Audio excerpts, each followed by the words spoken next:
In today's video, I'm going to teach you how to record a video clip in Slack. Recording a quick video message in Slack is a great way to explain something more clearly than you could in a long block of text, or to add a more personal touch when you're working remotely. Instead of typing everything out, you can just speak to the person or the team, and they can watch your message whenever it's convenient for them. To get started, open Slack on your computer or in your browser, and make sure you're signed into the workspace where you want to send your message. Once Slack is open, the first thing you need to do is open a conversation. This could be a direct message with one person, a small group message, or a channel with your whole team.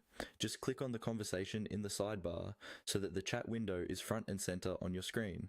After your conversation is open, look at the message box at the bottom of the screen where you would normally type your reply. Just below or inside that chat box, you'll see several small icons. Among them, there will be a video clip icon. Its exact appearance can change slightly depending on your app version, but it usually looks like a small video camera or something clearly related to recording. Click on that video clip icon. When you do, Slack will prepare to record your video. The first time you use this feature, your browser or desktop app may ask for permission to access your camera and microphone. Make sure you allow those permissions or your video and audio won't be captured. It can help to quickly check that your webcam is pointed correctly and that your microphone input level looks healthy, so your voice comes through clearly. Once everything is ready, Slack will show you a preview window.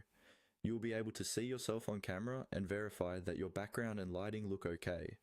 Take a moment to think about what you want to say so your message is clear and to the point. When you're set, start recording using the on-screen control. When you finish speaking, stop the recording. You'll usually get a short preview so you can make sure the sound and video look right.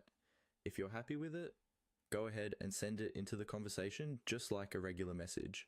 Your teammates will now be able to play back your video clip directly in Slack. Making communication faster